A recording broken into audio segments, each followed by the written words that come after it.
Hey everybody, this is Talkative Carl back again for another Disney Channel movie that I'll be reviewing for the month of Halloween. And today I'll be covering Don't Look Under the Bed.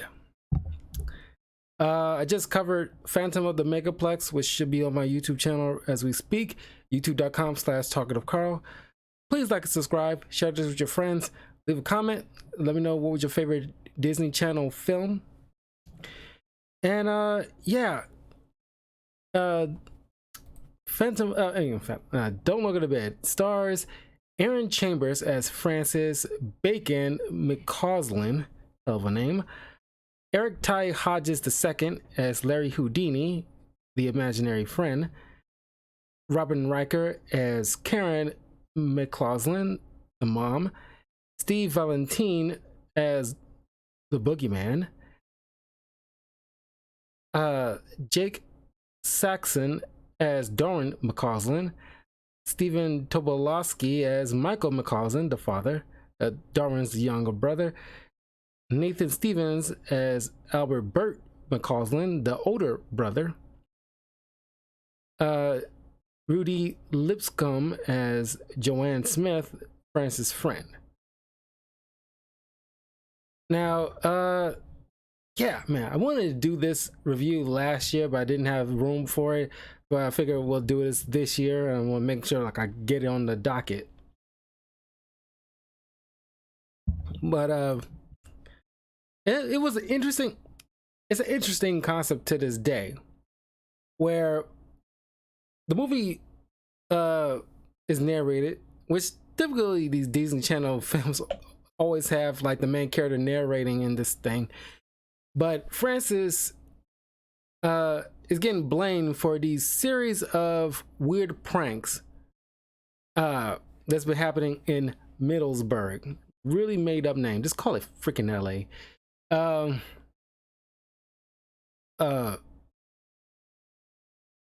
Or Orange County, wherever sunny day real estate area it's in.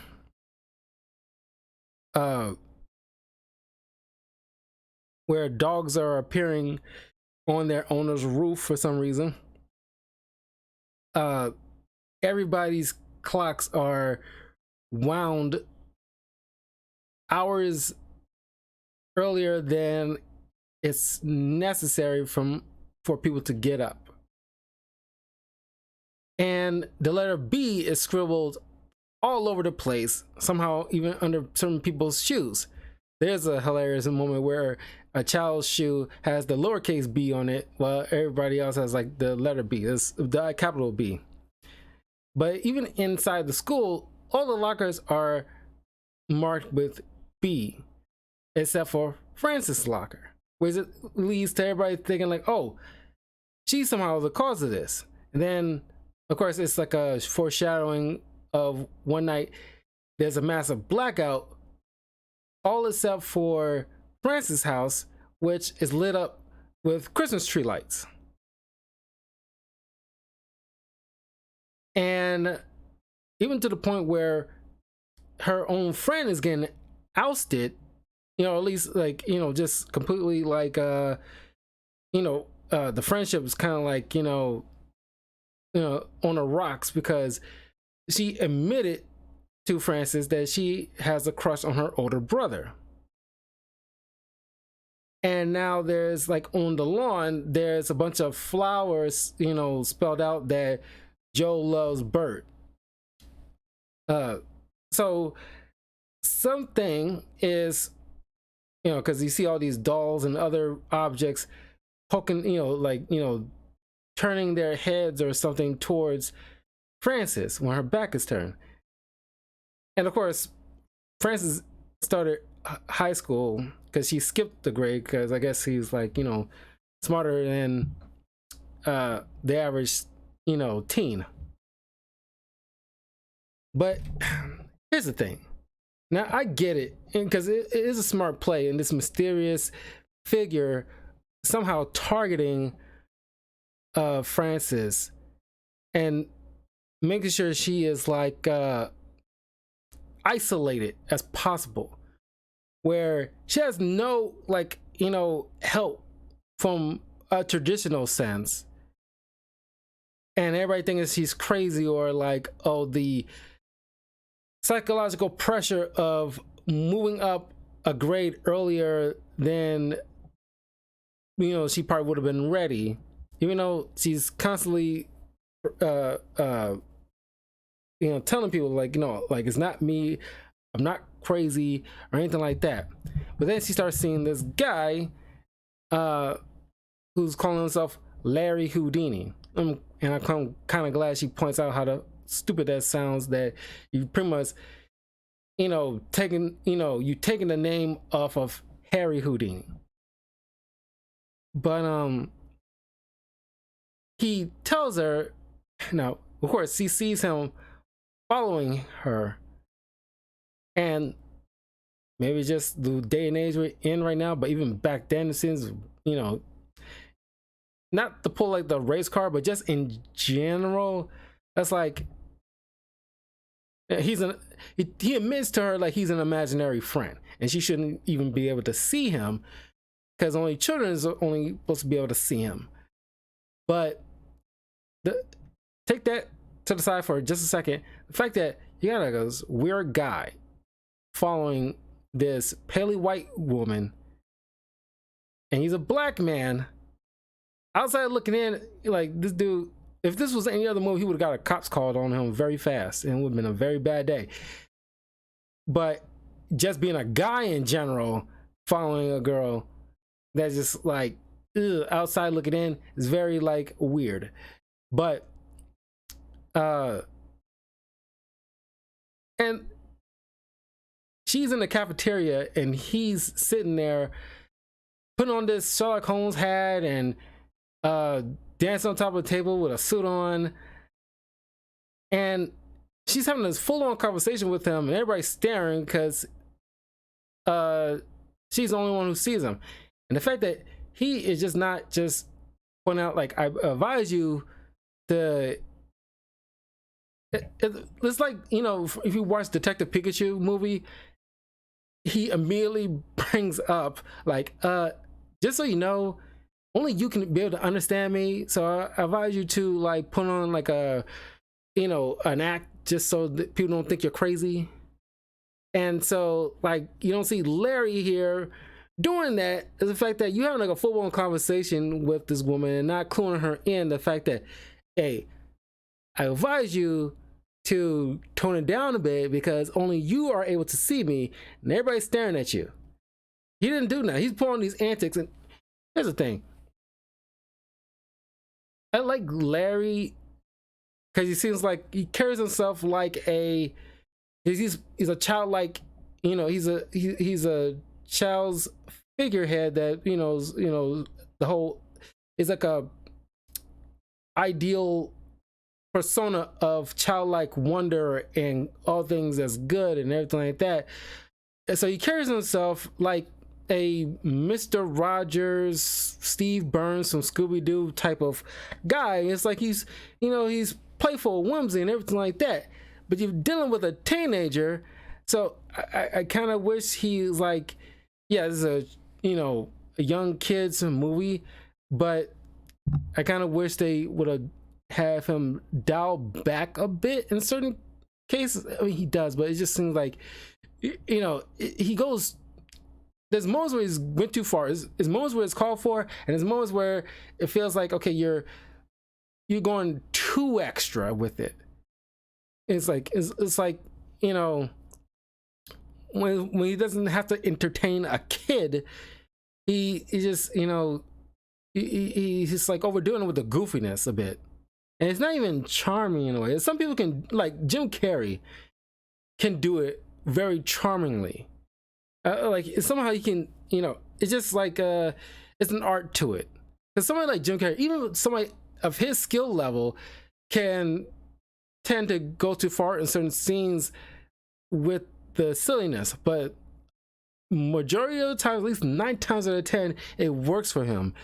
Here with Larry, it's like, okay, at best 50% of the time it works, but it's just like, maybe just even no, I don't use my age as an excuse. Even back then, I thought it was kind of corny the way he, behaves in certain situations. Like he's on the monkey bars, like he's on the like the jungle gym monkey bars playground area, and he's like doing like the monkey sounds, and like he's yes, I get it. He's he's playful, but I think you can do it in a way where it's not like borderline annoying.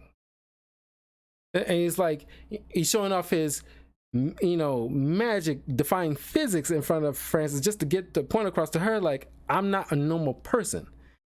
But this is why he's like, hold on to the monkey bars, and he's defying gravity, but he's doing this goofy look. His goofy looks kind of like bothers me a bit. Even back then, it bothered me back then. Like, that's like, oh, that's like, I don't know. It's just like I don't know. I kind of wish they would have these Disney Channel, so not horror, but on the line of Halloween type of feel of movies. You could at least get to the point of something like Nightmare Before Christmas, where there's some whimsy, childlike whimsy to it. But if you're trying to do like a Halloween-esque thing, have like a little bit, like a smidge of edge to it, where it's not like like you're dumping, you sprinkle some Blue's Clues into a young teen type of movie. Anyway, so Larry is explaining to Frances that he's on the tail of this boogeyman who's actually is the cause of this, and for some reason is targeting Frances. And you learn here that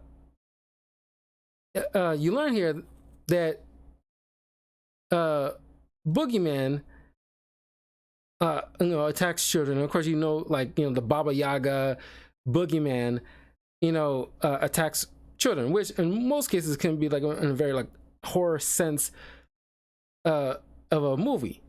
But I like the concept of an imaginary friend type of figure fighting a boogeyman, because both entities are geared towards children. One that's is beloved by children, and helps children in their adolescence and things of growing up.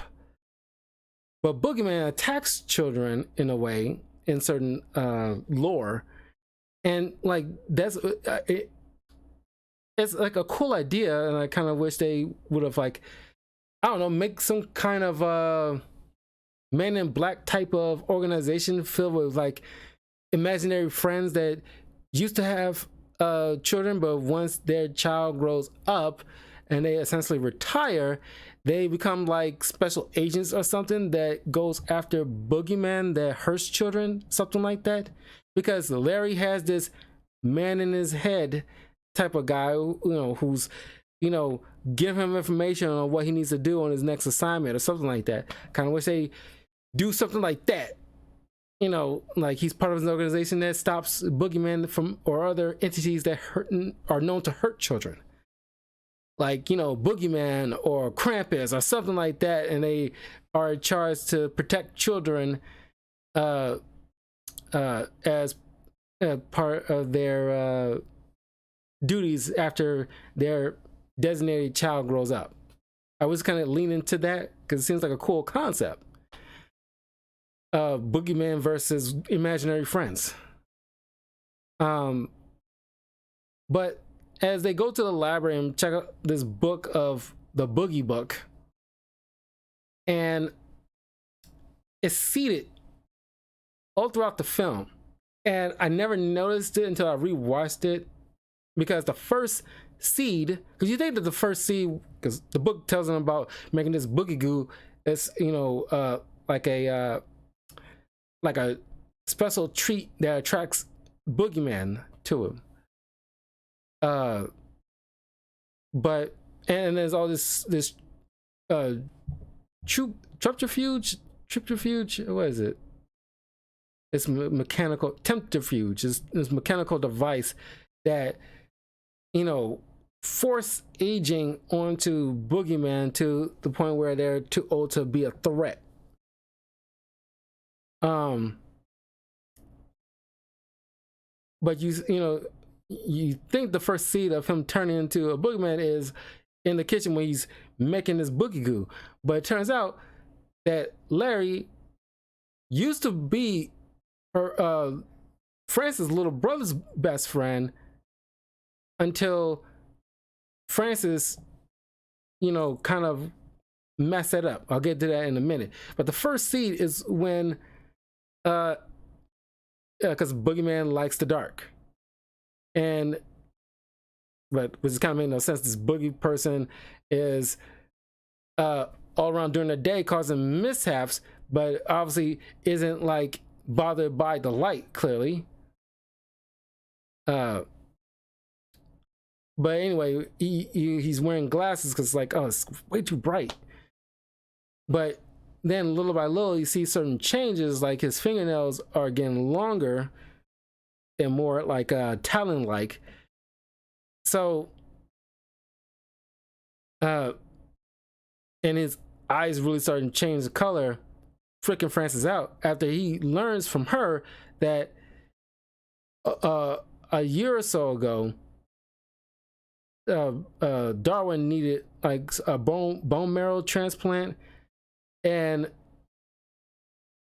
she wanted to be the one to help, but the older brother wasn't more of a match, so he, you know, provided his own bone marrow, a bit of his bone marrow to save his little brother. And he chastises her over the fact that because she was scared and worried for her younger brother, that she was, you know, this is forces her in a sense growing up, like, you know, life sucks, you know, I'm done with this childlike crap. I'm gonna just, you know, it's time to beat an adult and focus on like cold hard facts. It's probably leads to her, you know, working hard in school, and that's why she skipped a grade, because, you know, that whole ordeal, you know, really hit her pretty hard, which she probably needs some actually good therapy, not the lame one in this film. But she tells him that, you know, I had to tell, because my little brother was scared, and I had to essentially, you know, to tell him that imaginary friends aren't real. Life, you know, is life. And so, like, the doctor, you gotta believe in your doctors, and they will help you. Which kind of, because an ordeal he was in, he kind of shook him out of that phase way too early than necessary for a kid that age to age out of having an imaginary friend, because it has to be a natural progression. If it's done too early, it will cause a negative effect on imaginary friends, because boogeyman in this movie, boogeyman used to be imaginary friends that turn into them after their children stop believing way too early than necessary. But Francis, after seeing him tasting boogie goo, it was made of all this crap, starting to take notice about, like, you know, certain changes in Larry. Unbeknownst to both of them, Darwin steps into some boogie goo that was left on the kitchen floor, and he goes into Frances' room waiting on her, and the boogeyman snatches Darwin, which forces Larry and Frances to go underneath her bed into this portal, into this alternate realm where boogeymen tend to hide, and go after and save Darwin. And once they reach their destination,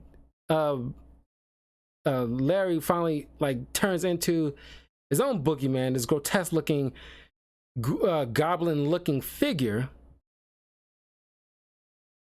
uh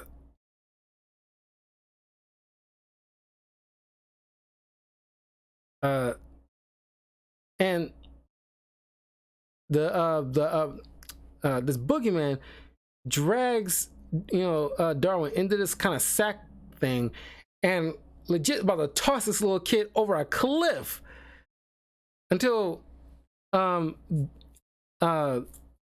he tosses this weak ass net over over Frances, try to stop her, but looks like effing silly string.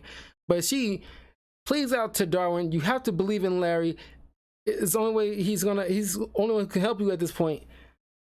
And she convinces Darwin to believe in Larry again, and this shakes him out of the boogeyman persona back to his normal self. And it's cool, but it's like he's not armed with anything. He doesn't have a freaking proton pack or nothing. What is he gonna do? Get into a fist fight with this goblin figure? Like, I'm just like, man, it's like you set up this thing where like you're charged with stopping a boogeyman. Like, what are you equipped with besides pulling random stuff out of the thin air? It's like, pull out a freaking hammer or bazooka or something like that and take out this thing, or at least stop it. So you have used the machine to like age this thing. But then thanks to this warped CGI thing, after they put the machine onto the boogeyman and forcing his aging, because it looks like a dude, but forcing the aging, it turns out to be an old woman. But then Frances turns off the machine and beseeches the name Zoe, and like Larry says, like, who's Zoe? And Frances admits that, and she was hesitant on admitting, which I don't know when she probably got clued in, but just decided not to believe it. But this boogeyman that's been terrorizing her and ostracizing her from her friends and family is Zoe, because after the ordeal with the brother being in the hospital, she was forced to grow up because like no imaginary friend is going to help her brother. So this caused a negative impact on Zoe, which forces her into the boogeyman persona, and that's why a year later she started to cause this kind of mischief. And by the way, all these little pranks and mischief in the beginning of this film, they're all blaming her, but how can she do half the stuff that she is accused of? It makes no freaking sense. Where's your evidence? You guys, circumstantial evidence at best. So don't even want to even call it that. It's like you got no prints, no eyewitnesses, no cameras. It's all circumstantial, and you just quickly blame her because why? Her locker doesn't have a B on it. And like, how does she affect every clock in this freaking city? How does she have the capability of that? It's not like the digital age today where it's like you can hack some stuff and make every clock in the entire city go off hours earlier than necessary. It made no doggone sense. So the boogeyman reverts back to Zoe, where she kind of dressed like a Victorian colonial look to her, like she's like a George Washington's personal assistant or something. Now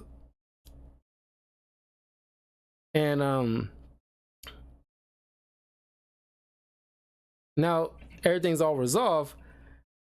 Zoe and Larry says their goodbyes to Frances, because now they have to leave because, well, it's never explains why that she's able to just see Larry for some reasons. Like, is there a special thing in the more like in times of distress with boogie people? Certain people can see an imaginary friend when they're in need. It's never explained why Frances was able to see Larry at all in the first place. Now that the ordeal is over, now that after we leave, you won't be able to see us no more. We'll still be seen by kids like Darwin, but you, because you're a teenager now, you won't be able to see us anymore. And it's like, why is that? Why you was able to see her? See, why was she able to see you in the first place, and now all of a sudden she can't anymore? But it's never explained. But then, she doesn't like the idea of like not being, after she reconnect with Zoe, now she got to say her goodbyes, and she became friends with Larry, and now she's gonna say goodbyes to him. And then for some reason, which I always thought was weird, now the freaking blue, Larry goes over and gives her a goodbye kiss. Was that your type of relationship? Were you becoming attracted to her? It seems like very forced relationship. You think the kiss between Rose and Finn and Ray and Kylo was out of the blue, freaking nowhere? This probably preceded all of that. Because, like, was that the type of relationship y'all had? Y'all just seems like just colleagues, best friends. That's it. That's like, if you had like longer running time, maybe you could have fostered some type of relationship or budding relationship or something like that. But it just seems nowhere, out of nowhere.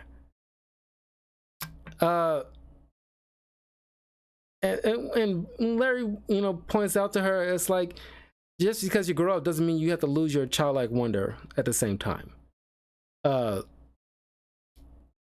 Which is like a decent lesson. It's like, yeah, it's like, just because you're getting older doesn't mean you need to be old, or you need to lose that, that childlike wonder about yourself doesn't drop when you hit 13. It's just, you gotta take things in perspective. So the movie ends with Darwin, getting scared, and he runs to Zoe's room because Larry told him to, and they, rest in bed while Zoe and Larry look on, smiles on their face. So, and that's where the movie ends. And it has some charm to it. Like, a lot of these Disney Channel direct movies have a level of charm to them, back into late 90s, early 2000s. But there are glaring issues. Like, they have like a nasty habit of using that fast forward button to circumvent certain bad CGI, but there's still bad CGI here and there. The over reliance of the quirkiness of Larry seems too over the top for my taste. I'm not sure certain kids will find that any level of funny at all, because even as I was a kid, I didn't think everything he did was at all funny. I think he's just being like super quirky for no reason. But what I did like is the whole concept of imaginary friends versus boogeyman, two entities that's intrinsically tied to children, both raising war against each other in the name of children. And I kind of wish they kind of elaborated more on that, making it seem like they work for this organization that don't know who the guy in his head is, but maybe some kind of like head of this organization that relays information to operatives. Like, because now that there's another incident with another boogie person in another town that takes the blame off of Frances, now that she's no longer to blame, which is a quick way to resolve that issue. So that's where Zoe and Larry end up going to deal with that.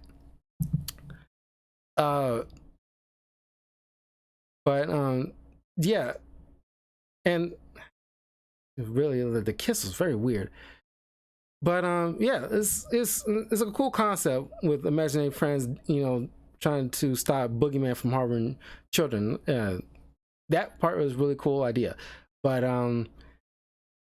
yeah, I kind of wish they explained how Frances was able to see Larry, given the fact that she was never his he was never her imaginary friend in the first place. Why is she able to see him? Or was he distressed or something? Give me some explanation. And now all of a sudden, now you can't see them no more because the threat is gone. But it's like, Why? It's not a bad film. It's just certain major plot holes that can't. Well, I guess to a certain point of view, it's a bad film. I still find it charming, but not really exactly top tier Disney Channel films. But there's a level of like whimsy to it. It's like, you know, I love like the partnership between her and Larry, you know, Francis and Larry, but it's just, you know, it could be better. If I give this any kind of letter grade, it would be like a D plus, C minus. It's there's certain moments that I like, and the concept seems cool, but certain things seems like not explained. Anyway, I will see you guys later. I might hop into some, because I think Overwatch 2 got the Halloween uh thing going on, so I might hop in to play a little bit of that tonight. And tomorrow I will be getting back into some Spider-Man 2. Anyway, let me know in the comments below what you think of Don't Look Under the Bed. Is there other Disney Channel movies that you want me to check out? Because there's quite a few that I want to do for next year for Halloween. But anyway, take care. I'll see you all later. Peace.